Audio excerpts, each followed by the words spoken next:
தமிழ் படங்கள்ல ஹீரோ கையில கன் எடுத்தா அது வெறும் ஒரு ப்ராப்பர்ட்டி மட்டும் கிடையாது, அது ஒரு ஸ்டேட்மெண்ட். ஆனா அந்த ஸ்டேட்மெண்ட் எப்படி எவால்வ் ஆச்சுன்னு உங்களுக்கு தெரியுமா? ஒரு அந்த காலத்து பிளாக் அண்ட் ஒயிட் படங்கள்ல இருந்து இப்போ இருக்க இந்த எல்சியூ யூனிவர்ஸ் வரைக்கும் இந்த கன் கல்ச்சர் தமிழ் சினிமாவை எவ்வளவு மாத்திருக்கு அப்படிங்கிறத நம்ம இந்த வீடியோவில் டிஸ்கஸ் பண்ண போறோம்.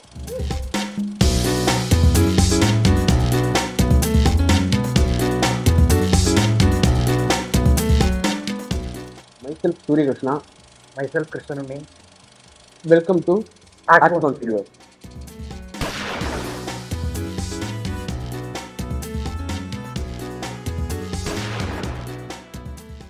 1950s, 60s காலகட்டங்களில் பெரும்பாலுமே வில்லன்ஸ் தான் கன் யூஸ் பண்ணுவாங்க.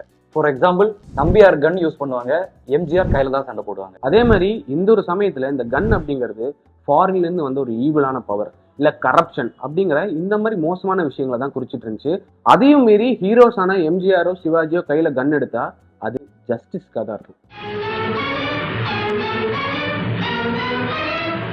ஹீரோஸ் எப்போ கன்னு கையில் எடுக்க ஆரம்பிச்சாங்களோ அப்பையில இருந்து கன்ன்றது ஜஸ்டிஸ்க்கான ஒரு டூலா மாறிச்சு.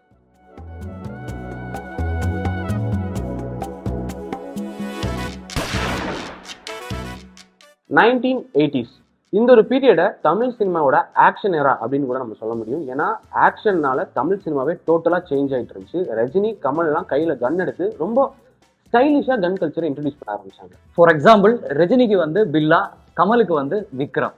இந்த ஏரால ஹீரோவுக்கு கன்ன்றது கிளாஸ் பிளஸ் மாஸ் சிம்பிளா மாறிச்சு.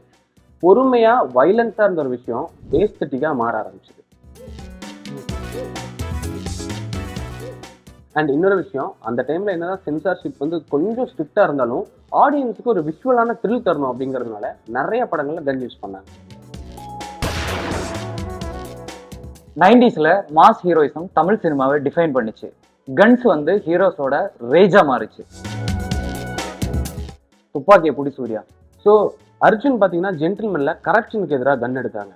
விக்ரம் வந்து தில், சேது மாதிரி படங்கள்ல அவரோட எமோஷனல் ஆங்கருக்காக கன்னை கையில் எடுத்தாரு. அதே மாதிரி விஜயகாந்தும் சரத்குமார் இவங்க எல்லாரும் ஜஸ்டிஸ்க்கு எதிராக கன்னை கையில் எடுக்க ஆரம்பிச்சாங்க. பொறுமையா இந்த கன் அப்படிங்கிறது ஹீரோவோட ஒரு மாசான விஷயமா மாற ஆரம்பிச்சுட்டு, கன் கையில் எடுத்தாலே கூட ஒரு டைலாகும் வரும், நான் நீதிக்காக சுட போறேன் அப்படிங்கிற மாதிரி. அந்த மாதிரி கன்னை கையில் எடுத்தா பொடி பறக்கணும், தூசு தெறிக்கணும், பின்னாடி மியூசிக்ஸ் பயங்கரமா வாசிக்கணும் அப்படிங்கிற மாதிரி இந்த கன்னை ரொம்ப மாசா பார்க்க ஆரம்பிச்ச ஒரு பீரியட் தான் இந்த 90s பீரியட். 2000 வந்ததும் குளோபலைசேஷன் தமிழ் சினிமாவையும் பாதிச்சது. கன்ஸ் ரியலிஸ்டிக் ஆச்சு, மாடர்ன் ஆச்சு, ஸ்டைலிஷ் ஆச்சு. ஃபார் எக்ஸாம்பிள் பார்த்தீங்கன்னா பில்லா படத்துல அஜித் வந்து ஃபாரின் லொகேஷன்ஸ்ல நிறைய மாடர்ன் கன்ஸை ரொம்ப ஸ்டைலா யூஸ் பண்ண ஆரம்பிச்சாரு. இதே வேட்டையாடு விளையாடு, காக்க காக்க படங்கள்ல சூர்யா அண்ட் கமல்ஹாசன் சேர்ந்து ரொம்ப ரியலிஸ்டிக்கான ஒரு போலீஸ் கதைங்கிறதுனால ரொம்ப ரியலிஸ்டிக்கான சிச்சுவேஷன்ஸ்ல கன்ஸை வந்து ரொம்ப அழகா ஹேண்டில் பண்ணிருப்பாங்க. புதுப்பேட்டை மாதிரி படங்கள்ல அண்டர் கிரவுண்ட் கேங்ஸ்டர்ஸை ரொம்ப ரியலிசமா காட்டி அதுலயும் நிறைய மாடர்ன் கன்ஸை நமக்கு இன்ட்ரடியூஸ் பண்ணியிருப்பாங்க. 2010 to 2020s ஸோ இந்த ஒரு பீரியட்ல வந்து கன் கல்ச்சர் ரொம்ப அழகான ஒரு சினிமாட்டிக் டெப்த் எடுக்க ஆரம்பிச்சது. பொறுமையா கன்ஸ் வந்து ஒரு ஸ்டோரி டெல்லிங் டூலா மாற ஆரம்பிச்சு. ஃபார் எக்ஸாம்பிள், கைதி. அந்த படத்தோட ஆரம்பத்துல இருந்து இறுதி வரைக்கும் அந்த கன்னை காட்டிக்கிட்டே இருக்கும். கிளைமேக்ஸ்ல அந்த கன்னோட யூசேஜ் தான் படத்தையே நகர்த்தும். இதே மாதிரி இன்னும் நிறைய படங்கள் நம்ம சொல்லிட்டே போகலாம். ஏன்னா ராக்கி கூட எடுத்தீங்கன்னா அந்த படம் ஃபுல்லா ஒரு கன்னை பத்தி தான் சுத்தி சுத்தி போயிட்டே இருக்கும். அந்த விஷயம் எங்க இருக்குன்னு தேடிட்டே இருப்பாங்க. கிளைமேக்ஸ்ல அந்த கன்னை யூஸ் பண்ணுவாங்க. இதே மாதிரி லோகேஷ் கனகராஜோட விக்ரம் படத்துலயும் அதே மாதிரி தான் கன்ஸை வந்து ஒரு எமோஷனல் டூலாகவும் யூஸ் பண்ணியிருப்பாங்க. அவரோட லாஸுக்கான ஒரு ஆங்கரா வந்து ஒரு சீன்ல கூட கமல்ஹாசன் வந்து சுட்டுட்டு இருக்கிறத காட்டுவாங்க. ஸோ இந்த மாதிரி ஸ்டோரி டெல்லிங் ஃபார்மேட்டுக்கு பொறுமையா அந்த கன்ஸை வந்து ரொம்ப அழகா வந்து யூஸ் பண்ண ஆரம்பிச்சாங்க. வெற்றிமாறனோட விடுதலை படத்துல எல்லார் கையிலயும் கன் இருக்கும். ஒவ்வொரு கன்னுக்கும் ஒவ்வொரு கதை இருக்கும். ஸோ இந்த ஒரு டைம்ல இந்த கன் அப்படிங்கிறது ஹீரோவோட ஒரு மாசான ஸ்டைலான டூலா மட்டும் இல்லாம ஒரு சோசியல் கமெண்ட்ரி டூலா மாற ஆரம்பிச்சது. ஸோ கன்னை யாரு கையில வச்சிருக்கா, எதுக்கு கையில வச்சிருக்கா, யாருக்கு எதிராக கையில வச்சிருக்கா அப்படிங்கிறதுக்கு பின்னாடி ஒரு பெரிய அர்த்தத்தை உள்ள வைக்க ஆரம்பிச்சாங்க. ஸோ சினிமால கன்ஸ் வந்து எவால்வ் பண்ண மாதிரி சொசைட்டியும் பொறுமையா எவால்வ் வர ஆரம்பிச்சாங்க. இதனால வந்து நான் தமிழ் சினிமா கன் கல்ச்சரை ஜஸ்டிஃபை பண்றாங்க அப்படின்னு நான் சொல்லலை. பட் அந்த கன்னுக்கு பின்னாடி இருக்க எமோஷனல் சைடை வந்து பொறுமையா எக்ஸ்ப்ளோர் பண்ண ஆரம்பிச்சாங்க. விக்ரம் படத்துல ஃபாதர்ஹுட்டோட இமோஷனுக்காக கன் எடுக்கிறாங்க. அதே மாதிரி லியோ படத்துல பாஸ்டோட ஒரு கில்ட்டுக்காக ஹீரோ வந்து கையில கன் எடுக்கிறாங்க. இப்போ கைதி பாத்தீங்கன்னா கைதியில வந்து எல்லாரும் காப்பாற்றணும் அப்படின்ற ஒரு மோட்டிவுக்காக ஹீரோ வந்து கிளைமேக்ஸ்ல கன் எடுக்கிறாங்க.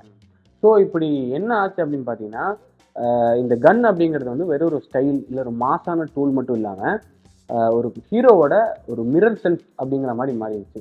ஹீரோ வந்து ஏன் கன் எடுக்கிறான், எதுக்கு கன் எடுக்கிறான், யாருக்கு எதிராக கன் எடுக்கிறான் அப்படிங்கிறது எல்லாமே கதையோட அம்சமாக மாற ஆரம்பிச்சது.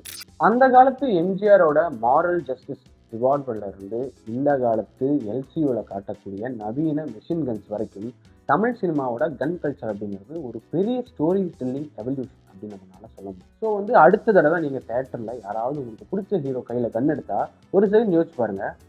அது வந்து அந்த கேரக்டரோட வெறும் ஒரு ப்ராப்பர்ட்டி மட்டும் கிடையாது, அந்த கேரக்டரோட மைண்ட் செட் நீங்கள் புரிஞ்சுக்கலாம். Yes, this is not a gun fire, it's Tamil cinema fight. So அதே தான் நானும் சொல்கிறேன். ஸோ இந்த வீடியோ உங்கள் எல்லாருக்கும் பிடிச்சிருக்கும் அப்படின்னு நம்புகிறோம். கொஞ்சம் இன்ட்ரெஸ்டிங்காக இருந்திருக்கும் அப்படின்னு நம்புகிறோம். ஸோ உங்களுக்கு பிடிச்சிருந்தா மறக்காம இந்த வீடியோ லைக் பண்ணுங்கள், உங்கள் ஃப்ரெண்ட்ஸ் எல்லாருக்கும் ஷேர் பண்ணுங்கள். ஃபர்ஸ்ட் டைமாக நம்ம சேனலுக்கு வந்துட்டீங்கன்னா மறக்காமல் சப்ஸ்கிரைப் பண்ணுங்கள். ஏன்னா ஃபியூச்சரில் கண்டிப்பாக சப்ஸ்கிரைப் பண்ண தான் போகிறீங்க. ஸோ உங்கள் தாட்ஸையும் எல்லாரும் கமெண்ட்டில் சொல்லுங்கள். நான் உங்கள் சூரியகிருஷ்ணா. நான் உங்கள் கிருஷ்ணனுமே. மேலும் இன்னொரு வீடியோவில் சந்திக்கிறோம். அதுவரை நன்றி, வணக்கம்.